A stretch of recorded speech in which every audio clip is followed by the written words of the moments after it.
So the question is, why do people say that with thyroid stuff you shouldn't eat cruciferous vegetables or grapefruit? Now the grapefruit, really simple, because it can interact with thyroid medications.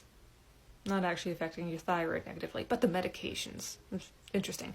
The cruciferous vegetables, though, are hugely misunderstood, and it's actually pretty frustrating. So, for one, cruciferous vegetables are said to contain compounds that are goitrogenics, which would indicate that they could potentially decrease your iodine uptake. And iodine is really important for the thyroid. Now, the funny thing is, there are some small studies that have shown, like, no, not really. Like, not necessarily an issue. So, for instance, within the cruciferous vegetables, we've got the kale, we've got the Brussels sprouts, we've got the broccoli, all the different things, like really healthy stuff, right? So it sounds ludicrous to say, hey, if you have this health issue, like, don't eat this super healthy stuff.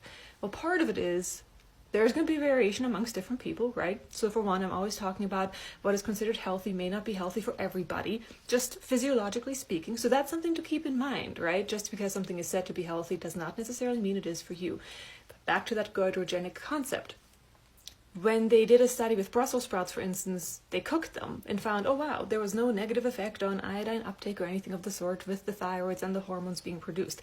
The other important or interesting piece with these cruciferous vegetables is that some of them actually support the liver, which the liver is actually the one to turn T4 into T3, which means your cells can now use and all that kind of fun stuff.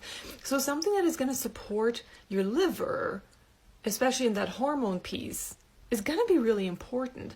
So, in my opinion, assuming you're working with the foods that you know are working well for you, I would not shy away from cruciferous vegetables. The other part, if we are actually concerned about iodine uptake, which, yes, that is really important, the things we actually do need to stay away from? Chlorine, fluoride, and bromine, because those do compete with iodine and take up those receptors and will not allow your thyroid to take on that iodine like needed. So sources for that to consider include tap water in a major way and toothpaste. Of course, there's plenty of other stuff, right? Do your research, that kind of deal.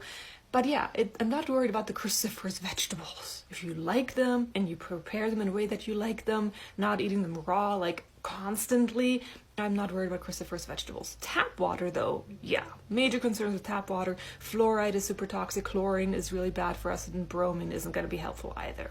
But I hope this helps.